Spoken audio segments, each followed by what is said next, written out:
کیا سمجھتے ہیں کہ اگر واقعی یہ جہنم واصل ہو جاتا ہے یہ شخص، تو ایک تو ہم جتنے اس وقت صورتحال دیکھتے ہیں اس کے پیچھے جو ایک بڑا حصہ کنٹریبیوشن یا بیکنگ نظر آتی ہے وہ نیتن یاہو کی نظر آتی ہے. اس کے نہ ہونے سے اوور آل کیا سچویشن چینج ہو سکتی ہے؟ دیکھیں، اگر وہ جہنم واصل ہو گیا ہے تو پھر تو آپ بالکل پانسا پلٹ جائے گا. اور یہ جو امریکی صدر کی آواز میں کہیں کمزوری کا عنصر نظر آ رہا ہے، شاید یہ بہت ساری چیزوں کو نشاندہی اس کی کروا رہے ہیں. اب دیکھیں، بات یہ ہے کہ یہ تو اگر ہو گیا تو یہ تو ایک بالکل آپ سمجھیں کہ یہ تو the whole situation will turn top سے ٹروی. یہ تو ایک دم ختم ہو جائے گا معاملہ. اور دنیا میں دیکھیں، جو ابھی خالد چشتی صاحب جیسے کر رہے تھے، وہ بات ٹھیک ہے کہ امریکہ کا ایک اپنا روب، اپنی جس طرح سے دھوکہ کی چیزیں کرنا، لیکن ایک اور بات ہے. ایک گلی کا بچہ جو گنڈا ہے، اس ایک بچے نے آ کے تھپڑ مار دیا. اب اس کے بعد وہ بے شک اس بچے کی ٹانگیں توڑ دے، لیکن جو تھپڑ لگ گیا ہے نا، وہ اس کی گونج اب آپ کو کئی سالوں تک نظر آئے گی. It is the beginning of an end of a empire. ایک ایسی امپائر آپ دیکھیں، ایک سوویت امپائر آئی، کتنا عرصہ چلی، اور بڑا اس نے برٹش امپائر آئی، کئی دہائیاں راج کیا. اس سے پہلے امپائر ہے کہ امریکہ افغانستان کے بعد اس کا عروج شروع ہوا، اور اس کے بعد افغانستان کے بعد اس کا زوال شروع ہو گیا ہے. آپ دیکھیں، جب افغانستان سے یہ بھاگے دم دبا کے، تو اس کے بعد دنیا کے اندر نئی شرارت بندی ہونا شروع ہو گئی، ایک نئی الائنمنٹ ہونے لگ گئی. اب یہ دنیا کے اندر ایک نئی اس کے اندر لڑائی شروع ہو جائے گی، جو گولڈن اسٹیٹ کہلاتی ہے کیلیفورنیا، جو کہ دنیا کی 7ویں بڑی اکانومی بذات خود ہے.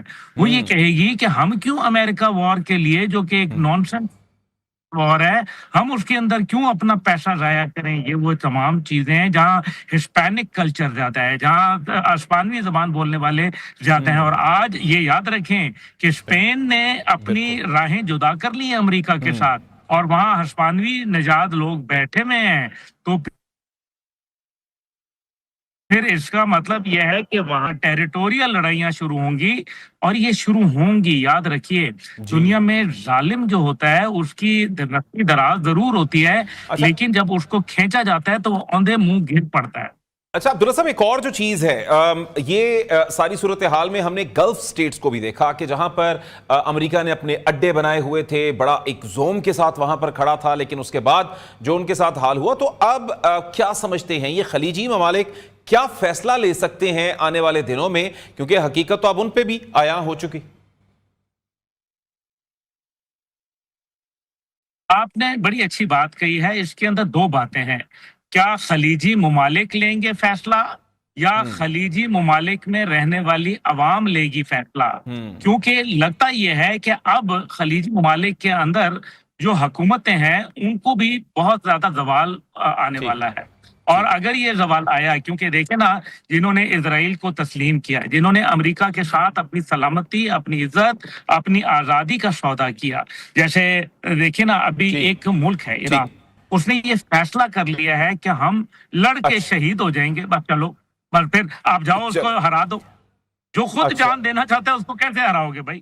بالکل ٹھیک. اچھا سر، ایک اور جو چیز ہے، ہمیں حزب اللہ کی صورتحال بھی اب بڑی واضح ہوتی نظر آتی ہے کہ اس نے ایران کے ساتھ مل کر، کندھے سے کندھا ملا کر دوسری سائڈ سے چوٹ لگانا شروع کی ہے اسرائیل پر. تو آپ اس اسٹریٹجی کو کیا دیکھتے ہیں کہ کس طرح سے اب حزب اللہ، کیونکہ یقینی طور پر اب اسرائیل کا وہ جو ڈیفنس تھا وہ نہیں رہا، تو اب اس کا تو فائدہ تو جو ارد گرد موجود حزب اللہ موجود ہے، اور جس طرح سے وہ تمام ممالک کہ جن سے اس سے پہلے جو ہے وہ اسرائیل کی بربریت کا شکار رہے، وہ تو یوں لگتا ہے کہ اب چن چن کر بدلہ لے رہے ہیں.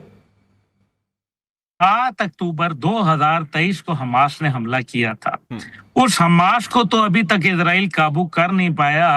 یہ ملٹی جو تھرونگ پالیسی اس ٹائم پہ چل رہی ہے، جو مختلف ڈائریکشنز کے ساتھ اسرائیل پر حملہ ہو رہا ہے، یہ ایک ہم میرے خیال میں ایک بہت بڑی ایک نئی اسٹریٹجی کی طرف جا رہے ہیں.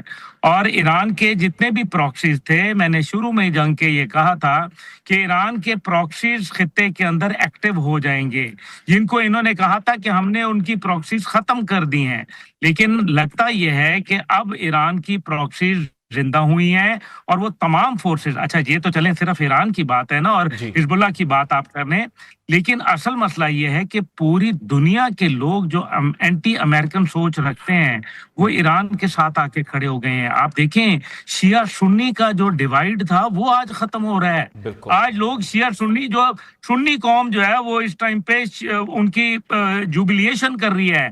आज आयतुल्ला अली बिल्कुल। खामेनाई की शहादत के ऊपर अफसरदा हैं।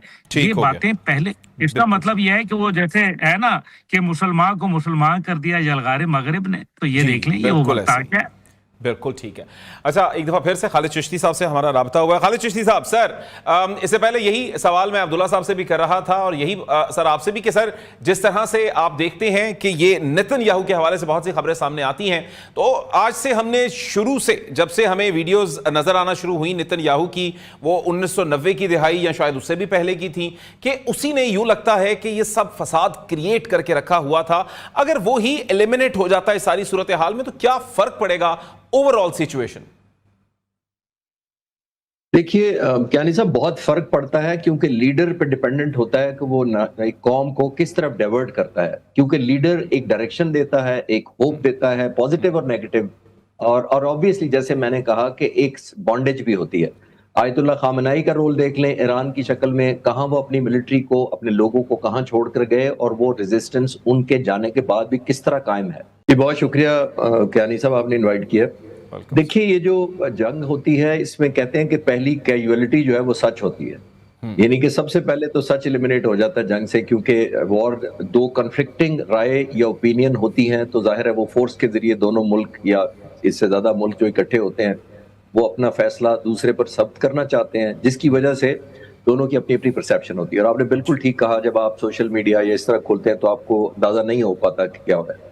देखना ये है कि जो वॉर के ऑब्जेक्टिव्स दोनों मुल्कों के थे वो बेहतर कौन सस्टेन कर पा रहा है या अचीव कर पा रहा है। अमेरिकन प्रेसिडेंट ने जंग शुरू होने से पहले 2 महीने पहले जितनी तकरीरें की थी उन्होंने ये शो किया था कि मेरी मिलिट्री इनविंसिबल है, मेरी मिलिट्री को शिकस्त नहीं दी जा सकती, मेरी वनरेबल नहीं है मेरी फौज, और दुनिया की सबसे अच्छी फौज है जी। दूसरी तरफ ईरान के किसी स्टेज पे दुनिया की सबसे अच्छी फौज इसलिए नहीं थी कि उनके पास 47 सालों से सैंक्शन लगी हुई हैं, दुनिया में तीसरे नंबर पर तेल होने के बावजूद उनकी इकोनॉमी नहीं थी, मिलिट्री एड या हार्डवेयर या फाइटर जेट्स कोई दे नहीं रहा था ईरान को, तो उनकी मिलिट्री में उस पॉइंट ऑफ व्यू से कहूंगा कि अमेरिका के साथ कोई मुकाबला नहीं था। फिर अमेरिका को इजराइल बैक करना शुरू हुआ तो जाहिर है जब जंग में हुआ तो one of the best technology दोनों मुल्कों के पास है। अब इतना ज्यादा मिलिट्री माइट होने के बाद मेरा मानना और सबका मानना ये था, जिस तरह प्रेसिडेंट ट्रम्प कह रहे हैं, तो टेक्निकली तो उनको चंद घंटे या चंद दिन में अपने टारगेट्स तक पहुंच जाना चाहिए था। लेकिन मसला ये है कि अमेरिका को टारगेट्स ही नहीं क्लियर। टारगेट या तो रजीम चेंज कभी होता है, कभी एयरफोर्स को और नेवी को एलिमिनेट करना होता है, कभी न्यूक्लियर इंस्टॉलेशन और एनरिचमेंट प्रोग्राम को खत्म करना होता है, कभी कहते हैं हम फुट ऑन ग्राउंड करने लगे हैं, कभी वो कहते हैं हम नहीं कर रहे, कुर्दिश करेंगे फुट ऑन ग्राउंड। तो लैक ऑफ क्लैरिटी इटसेल्फ सब कुछ कह रही है कि उनको खुद पता नहीं था कि उन्होंने टेक होम ऑब्जेक्टिव क्या है उनका। हाँ, ईरान का क्या ऑब्जेक्टिव था? ईरान का एक ही ऑब्जेक्टिव था, सिर्फ ये कि अपनी सॉवरेनिटी की हिफाजत करना, यूनिटी बरकरार रखना और जंग को तवील देना, सस्टेन करते हुए अपने आप को अलाइव रखे हुए, वो कर रहे हैं वो। तो 2 और 2 4 करने की तो इसमें गुंजाइश नहीं बनती, बट ये जरूर देख सकते हैं हम कि कौन अपने वॉर ऑब्जेक्टिव्स के निस्बतन करीब है। अमेरिका मुझे 12वें 13वें दिन नहीं लग रहा कि वॉर ऑब्जेक्टिव के करीब है, क्योंकि ऑब्जेक्टिव में उनकी क्लैरिटी नहीं है। स्टेट ऑफ हॉर्मोज उन्होंने तीसरे दिन कहा कि स्टेट ऑफ हॉर्मोज बंद ही नहीं होगी, हम ईरान का ये कर देंगे वो कर देंगे और हमारा कंट्रोल होगा स्टेट ऑफ हॉर्मोज को। आज 12-13 दिन हो गए हैं, मैं अमेरिकी नेवी का इतनी माइटी फ्लीट होने के बावजूद उनका मैं नहीं कंट्रोल देख रहा समुंदर के ऊपर, जो खास तौर पर स्टेट ऑफ हॉर्मज़ के ऊपर। ईरान अपनी मर्जी से टारगेट कर रहा है शिपिंग लाइंस को और उनको एक मैसेज दे रहा है कि जो आएगा मेरी मर्जी के खिलाफ उसको निशाना बनना पड़ेगा। तो ये सारा कुछ देखते हुए मैं कह सकता हूँ ये कि बुनियादी तौर पर ये जो ऑब्जेक्टिव है ईरान ज्यादा नजदीक है। बिल्कुल ठीक।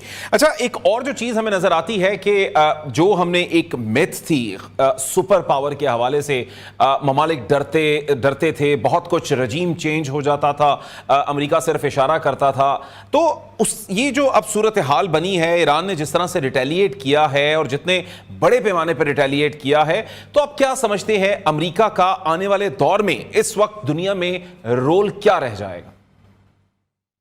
देखिए, मैंने तो जंग के दूसरे तीसरे दिन से ये कहना शुरू किया, जिस तरह मैंने ऑनस्लॉट देखी अमेरिका की और फिर मैंने ये देखा कि ऑब्जेक्टिव नहीं अचीव कर पा रहे और ईरान की रजीम चेंज वो सो कॉल्ड नहीं कर पाया अपनी मर्जी के मुताबिक, तो मैंने उसी दिन कहा था कि ईरान तो अपनी पोजीशन सस्टेन कर रहा है, लेकिन अनफॉर्चुनेटली फॉर अमेरिका के जो ऑब्जेक्टिव है उनके पॉइंट ऑफ व्यू से अनफॉर्चुनेटली मैं कह रहा हूँ वो ऑब्जेक्टिव अचीव नहीं कर पा रहा। तो मैंने उसी वक्त कहा था ये जंग जिस तरफ भी गई, अमेरिका नहीं रहेगा जो जंग शुरू होने से पहले था, और इजराइल वो नहीं रहेगा वो इजराइल जो जंग शुरू होने से पहले था, क्योंकि अपनी मिथ और जोम और रोब और दबदबा जो उन्होंने मेंटेन किया हुआ था वो फिजल आउट हो गया। ठीक। अच्छा, एक और जो चीज हम देखते हैं, ईरान के ऊपर जिस हद तक शिद्दत के साथ अटैक किए गए हैं, जिस तरह से वहां पर तबाही मचाई गई है, लेकिन कुछ वीडियो सामने आई कि जहां पर हम देखते हैं कि वहां पर उनका रिपोर्टर खड़ा है, ऊपर से ड्रोन गुजर रहा है, अवाम वैसे के वैसे ही नारे मारते हुए डरे नहीं। और वहीं पर हम कंपैरिजन में जब हम इसराइल को देखते हैं तो वहां पर तो इस तरह से कि जैसे चूहे जो हैं कभी इधर दौड़ रहे हैं कभी उधर दौड़ रहे हैं। तो सर ये क्या ऐसा एक हम ये मंजर देख रहे हैं, क्या ऐसा इस ईरानी कौम के पास है कि जिससे उसका अभी तक अज़्म तोड़ा नहीं जा सका? जी, सर्वाइवल सिर्फ वन लाइन। अगर एक कौम सर्वाइव करना चाहती है और सर्वाइव ही एक ऑप्शन है, उसके अलावा ऑप्शन कोई नहीं है, तो जाहिर है उसने हिट बैक करना है। अमेरिका और अमेरिका के लोगों के लिए सर्वाइवल का मसला नहीं था, ईरान के लोगों के लिए सर्वाइवल का मसला है। बुनियादी तौर पर उनको ये पता है कि अगर हमने ये जंग हार दी तो हमारा सर्वाइवल खतरे में नहीं है, खत्म हो जाएगा। तो जाहिर है जब सर्वाइवल किसी चीज का भी, जानवरों का भी खतरे में होता है तो वो भी हिट बैक करते हैं और पूरा पंच बैक करते हैं, और वही ईरान कर रहा है क्योंकि उनको अंदाजा है कि जब तक उनके साथ ये रिजॉल्व है और एक डिटर्मिनेशन है, उनकी एक रेलेवेंस रहेगी।